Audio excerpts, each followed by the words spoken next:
ಓಂ ನಮೋ ನಾರಾಯಣ, ಓಂ ನಮೋ ನಾರಾಯಣ, ಓಂ ನಮೋ ನಾರಾಯಣ. ಈಗ ನಮ್ಮ ರಾಜ್ಯದ ಶ್ರೀಮಾನ್ ಶ್ರೀ ಸಿದ್ದರಾಮಯ್ಯನವರು, ಮುಖ್ಯಮಂತ್ರಿ ಸಿದ್ದರಾಮಯ್ಯನವರು ಭಾಳ ಗನಂದಾರಿ ಕೆಲಸ ಮಾಡ್ತಾಯಿದ್ದಾರೆ. ಗನಂದಾರಿ ಕೆಲಸ ಅಂದರೆ ಏನು ಅಂದರೆ, ಅವ್ರನ್ನ ಏನು ಹೇಳೋದು ಅಂತಲೇ ಗೊತ್ತಾಗ್ತಾಯಿಲ್ಲ. ನಿಜವಾಗಿ ಎಜುಕೇಟೆಡ್ಡಾ, ಮತ್ತು ಅವ್ರು ಏನಾದ್ರು ಸಮಾಜಕ್ಕೆ ಏನಾದ್ರು ಒಳಿತಾಗಿರೋ ಕೆಲಸ ಮಾಡಬೇಕು ಅಂತ ಯೋಚನೆ ಮಾಡ್ತವ್ರಾ ಇಲ್ವಾ ಅನ್ನೋದು ಒಂದು ಗೊತ್ತಿಲ್ಲ. ಹಂಗಂದರೆ ಹಿಜಾಬ್ ಹಿಡ್ಕೊಂಡವ್ರೆ. ಇವತ್ತೆಲ್ಲ ಹಿಜಾಬು. ಅವನು ಎಜುಕೇಟೆಡ್, ಎಜುಕೇಷನ್ನೇ ಗೊತ್ತಿಲ್ಲದೆ ಇರ್ತಕ್ಕಂಥ ಯಾರು ಮಧು ಬಂಗಾರಪ್ಪ, ಇವರು ಹಿಜಾಬ್ನಿಗ ಎಲ್ಲ ಜಾಗದಲ್ಲೂ ಹಾಕೊಂಡು ಓಡಾಡ್ಬೋದು. ಓಡಾಡಿ ಯಾರು ಬೇಡ ಅಂದರು. ಯೂನಿಫಾರಮ್ ಅಂತ ಬಂದಾಗ ಈ ಸ್ಕೂಲಲ್ಲಿ ಯೂನಿಫಾರಮ್ ಆಗಿರಿ. ಯೂನಿಫಾರಮ್ ಅಂದರೆ ಏನು? ಸಿದ್ದರಾಮಯ್ಯ ಅವರೇ, ನಿಮಗೆ ಯೂನಿಫಾರಮ್ ಅಂದರೆ ಅರ್ಥನೇ ಆಗಿಲ್ವ? ಇನ್ನೂ ನೀವು ಯಾರು ಅಂತಲೇ ಗೊತ್ತಾಗಲಿಲ್ಲ. ದೇಶದ ಜನರ ಇಲ್ಲ ಹೊರಗಡೆ ಯಾರು ಇರಾಕಿಂದ ಬಂದಿದ್ದೀರಾ ಅಂತ ಗೊತ್ತಾಗಲಿಲ್ಲ ನನಗೆ. ಇರಾನಲ್ಲೂ ಕೂಡ ಆಯ್ತಲ್ಲ ಅದ್ರ ಬಗ್ಗೆ, ಹಿಜಾಬ್ ಬಗ್ಗೆ ದೊಡ್ಡ ಜಗಳನೇ ಆಯಿತು. ಅದರಿಂದ ಒಂದು ದೊಡ್ಡ ಕೊಲೆ ಆಯಿತು. ಈಗ ಯಾರು ಇವ್ರನ್ನೇ ಕೊಲೆ ಮಾಡಿಸ್ಬಿಟ್ರು.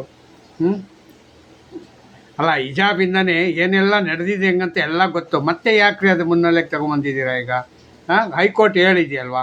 ಹೈಕೋರ್ಟ್ ಹೇಳಿದ ಮೇಲೆ ನಿಮಗೆ ಆ ತೀರ್ಪು ನಿಮಗೇನು ಗಮನನೇ ಇಲ್ವಾ? ಅದು ಯಾಕೆ ಹಿಂಗೆ ಹಠ ಹಿಡ್ಕೊಂಡು ಕೂತಿದ್ದೀರಾ ಅಂತ. ನೀವು ಸಾಬರಿಗೆ ಓಲೈಸ್ಕೊಳಕ್ಕೆ ಒಂದೇ ಒಂದು ಯೋಚನೆ ಆಗಿಬಿಟ್ರೆ, ಯೂನಿಫಾರಮ್ ಅನ್ನೋದು ಏನದು? ಯೂನಿಫಾರಮ್ ಅನ್ನೋದು ಏನದು?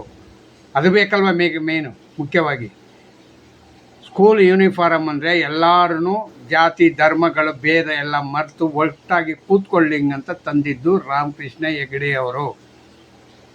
ಪ್ರೈವೇಟ್ ಸ್ಕೂಲ್ಗೂ ಇರಲಿ ಮತ್ತು ಸರ್ಕಾರಿ ಸ್ಕೂಲ್ಗೂ ಇರಲಿ ಅಂತ ಸರ್ಕಾರಿ ಶಾಲೆಯ ಎಲ್ಲ ಮಕ್ಕಳಿಗೂ ಯೂನಿಫಾರಮ್ ಕೊಟ್ಟಿದ್ದು ರಾಮಕೃಷ್ಣ ಹೆಗಡೆ 83ರಲ್ಲಿ.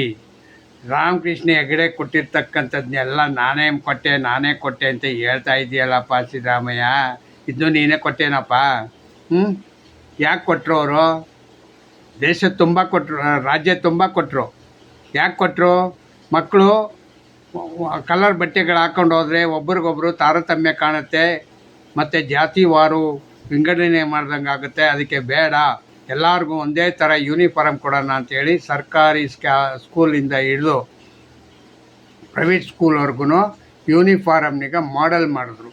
ಯೂನಿಫಾರಮ್ ಮಾಡಾದ್ಮೇಲೆ ಮತ್ತೆ ಈಗ ನೀವು ಅದನ್ನೀಗ ವಿರೋಧ ಮಾಡ್ತಾಯಿದ್ದೀರಾ ಹಂಗಂತಂದರೆ 40 ವರ್ಷ ಬಿಟ್ಟು ನಿಜವಾಗಿ ನಿಮಗೆ ಏನಂತ ಕರೀಬೇಕು ಅಂತ ನಂಗೆ ಅರ್ಥ ಆಗ್ತಾಯಿಲ್ಲ. ಅರ್ಥ ಆಯ್ತಾ? ಮತ್ತು ಇನ್ನೊಂದು ಏನಪ್ಪ ಹಂಗಂತಂದರೆ ವಿಷಯ ಹೈಕೋರ್ಟು ಸುಪ್ರೀಂ ಕೋರ್ಟ್ವರೆಗೂ ಹೋಯ್ತು. ಸುಪ್ರೀಂ ಕೋರ್ಟಲ್ಲೂ ಏನು ತೀರ್ಪು ಕೊಟ್ಟರೋ ಏನೋ ಗೊತ್ತಿಲ್ಲ, ಅದು ಹಂಗೆ ಅರ್ಧಲ್ಲೇ ನಿಂತೋಯ್ತು. ಹೈಕೋರ್ಟ್ ಅಂತೂ ಹೇಳಿದ್ದಂತೂ ಪಕ್ಕ. ಅರ್ಥ ಆಯ್ತಾ? ನೀವೀಗ ದಾವಣಗೆರೆಯಲ್ಲಿ ಸೋತ್ಬಿಟ್ಟೆ ಹಂಗಂತೇಳಿ ಸಾಬ್ರನಿಗೆ ಸಸ್ಪೆಂಡ್ ಮಾಡಿಬಿಟ್ಟು ನೀವೇ ತಲೆ ಮೇಲೆ ಕಲ್ಲು ಚಪ್ಪಡಿ ಹೇಳ್ಕೊಂಡು ಈಗ ನಾವು ಮತ್ತೆ ಅವ್ರನ್ನೀಗ ಉದ್ಧಾರ ಮಾಡ್ತೀವಿ, ಅವ್ರನ್ನ ಮುನ್ನೆಲೆಗೆ ತರ್ತೀವಿ ಹಿಂಗಂತ ಹೇಳ್ಕೊಂಡು ಇದೊಂದು ನೆಪ ಹೊಡ್ತಿರಲ್ಲ. ಯಾವಾಗೂ ಏನಾದರೂ ಒಂದು ವಿರೋಧ ಮಾಡ್ತಾ ಇರೋದೇನೆ ಸಿದ್ದರಾಮಯ್ಯ ಅವರೇ. ನಿಮಗೆ ಸರಿಯಾದ ದಾರಿ ಮಾರ್ಗ ಇಲ್ವಾ? ನಿಮಗೆ ಸಿಕ್ಕಲಿಲ್ವ ಎಲ್ಲೂ? ಯಾರು ನಿಮಗೆ ಬುದ್ಧಿ ಹೇಳಪ್ಪ? ಅಕ್ಕಪಕ್ಕದಲ್ಲಿ ಕೂತಿರೋರು ಯಾರು ಹೇಳ್ಕೊಡ್ತಾ ಇಲ್ವಾ?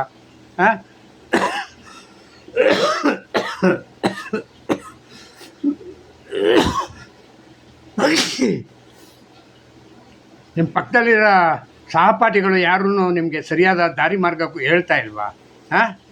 ಏನು ಐಲ್ ಬಂದಂಗೆ ಕುಣಿತಾ ಇದ್ದೀರಲ್ಲ, ನಿಮಗೇನು ಒಂದು ಚೂರು ಬೇಸರ ಆಯ್ತಾ ಇಲ್ವಾ? ಹೌದು, ನಾನು ಈ ಥರ ಮಾಡ್ತಾ ಇರೋದು ಸರಿಯಲ್ಲ, ಏನೋ ಹೋಗ್ತಾಯಿದೆ, ಹೋಗ್ಲಿ, ಸರ್ಕಾರ ನಡ್ಕೊಂಡು ಮುಂದೆ ಹೋಗಲಿ, ನಾವು ಇಲ್ಲದೇ ಇರೋದನ್ನೀಗ ನಾವು ಕೆಣಕೋದು ಬೇಡ, ಹಂಗಂತ ಯೋಚಿಸೋದು ಬೇಡ.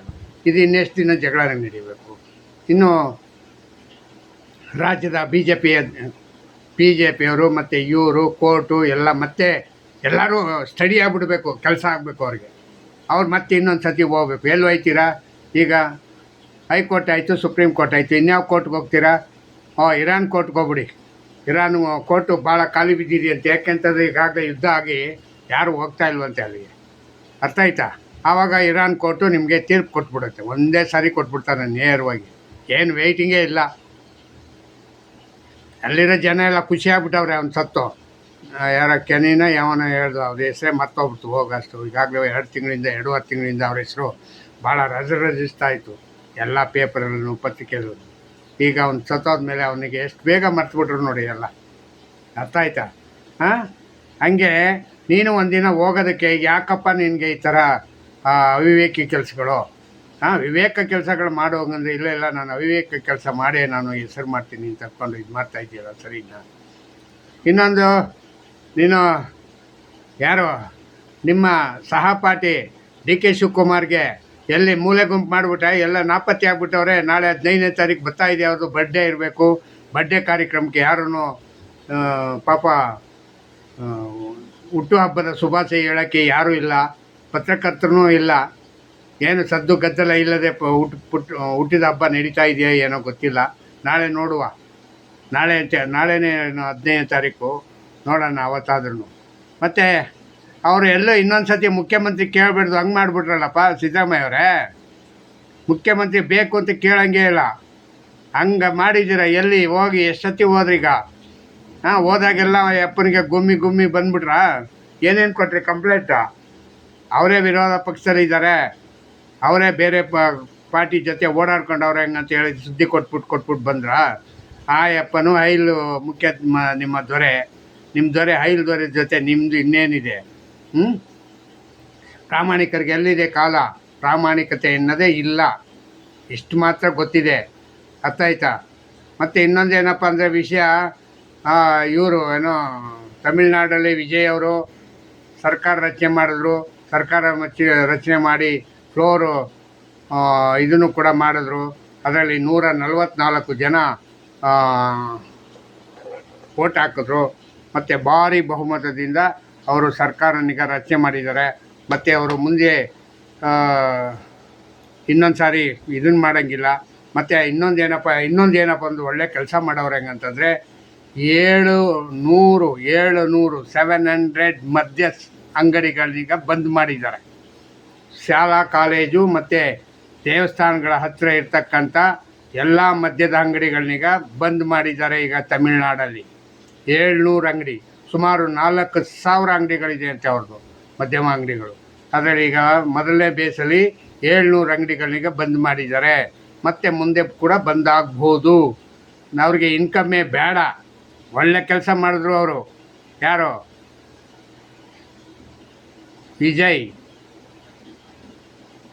ಜೋಸಫ್ ವಿಜಯ್ ಒಳ್ಳೆ ಕೆಲಸ ಮಾಡಿದ್ರು. ಇದೇ ಮಾಡಬೇಕಾಗಿರೋದು. ಇರ್ತಕ್ಕಂಥ ಮದ್ಯನೇ ಬ್ಯಾನ್ ಮಾಡಿಬಿಡಿ ತಮಿಳ್ನಾಡಲ್ಲಿ ಮದ್ಯ ಬ್ಯಾನ್ ಆದರೆ ಇನ್ನೊಂದಷ್ಟು ಜನ ಹೆಂಡ್ತೀರುಗಳನ್ನೀಗ ಕಳ್ಕೊಳ್ಳೋದು ಕಮ್ಮಿ ಆಗುತ್ತೆ, ಕುಸ್ತಿ ಆಗೋದು ಕಮ್ಮಿ ಆಗುತ್ತೆ. ಎಲ್ಲ ಕುಡಿತದ ದಾಸರಾಗಿದ್ದಾರೆ ತಮಿಳ್ನಾಡಲ್ಲಿ. ಎಲ್ಲ ರಾಜ್ಯದಲ್ಲೂ ಕುಡುಕರು ದಾಸರಾಗಿದ್ದಾರೆ. ಕುಡುಕರು ಎಲ್ಲ ಕುಡಿಯೋರೆ, ಎಲ್ಲ ಯಾರು ಸಂಸಾರನೀಗ ಸರಿಯಾಗಿ ನಡೆಸಲ್ಲ. ಇದನ್ನೀಗ ದೇಶಾದ್ಯಂತ ಬ್ಯಾನ್ ಮಾಡಿದ್ರೆ ಒಳ್ಳೆಯದು. ಅದರಿಂದ ಬರೋಂಥ ಉಪಯೋಗ ತಗೊಂಡು ಇದನ್ನೀಗ ನಾನು ಫ್ರೀ ಕೊಟ್ಟೆ ಅಂತ ಹೇಳೋ ಬದಲು ಆ ಫ್ರೀ ಕೊಡೋದೇ ಬೇಡ. ನೀವು ಫಸ್ಟ್ ಮಾಡಬೇಕಾಗಿರೋದು ಇನ್ಕಮ್ ಬರೋದನ್ನೇ ಕಟ್ ಮಾಡಿಬಿಡಿ, ಎಲ್ಲ ಸರಿಯಾಗ್ಬಿಡುತ್ತೆ. ಇಂಥದ್ದು ಒಂದು ದೊಡ್ಡ ಪ್ರೋಗ್ರಾಮ್ ಇದು, ಚಿಕ್ಕದಲ್ಲ ಇದು, ಸಣ್ಣ ಪುಟ್ಟದ್ದಲ್ಲ ಇದು, ದೊಡ್ಡ ಪ್ರೋಗ್ರಾಮು ಇದು. ಕ್ರಮೇಣ ಹೋಯ್ತಾ ಸರಿಯಾಗುತ್ತೆ ಅಂತ ಅನ್ಕೋತೀನಿ.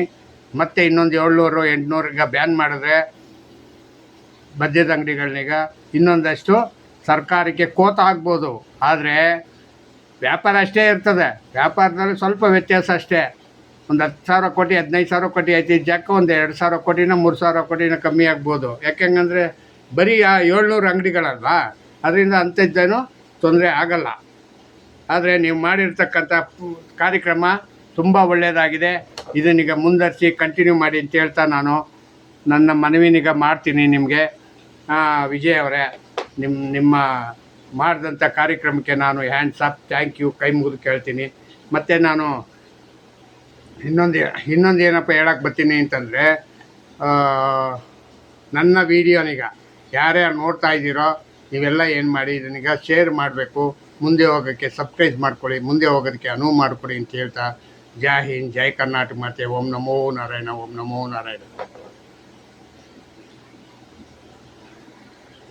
ಅಲ್ವಾ? ಇಷ್ಟೆಲ್ಲ ಹೇಳಿದ್ರು ಮತ್ತೆ ಇನ್ನೂ ಅನಾನುಕೂಲನೇ ಇದೆ ನಮ್ಮ ರಾಜ್ಯಕ್ಕೆ. ರಾಜ್ಯದ ಮುಖ್ಯಮಂತ್ರಿ ಸರಿಯಾಗಿ ಕೆಲಸ ಮಾಡಿಲ್ಲ. ಹಂಗಾಗಿ ಏನಾಗಿದೆ ಹೆಂಗಂತಂದರೆ ನಮ್ಮ ರಾಜ್ಯ ಅಧೋಗತಿಯಲ್ಲಿದೆ. ಇದನ್ನೀಗ ಇನ್ನೊಂದಷ್ಟು ಕಾರ್ಯಕ್ರಮನೀಗ ಮಾಡಬೇಕು, ಒಳ್ಳೆಯದಾಗಬೇಕು ಅಂತಂದರೆ ಇಷ್ಟು ಹೇಳಿ ನನ್ನ ಮಾತಿಗೆ ಮುಗಿಸ್ತೀನಿ. ಜೈ ಹಿಂದ್, ಜೈ ಕರ್ನಾಟಕ, ಮತ್ತು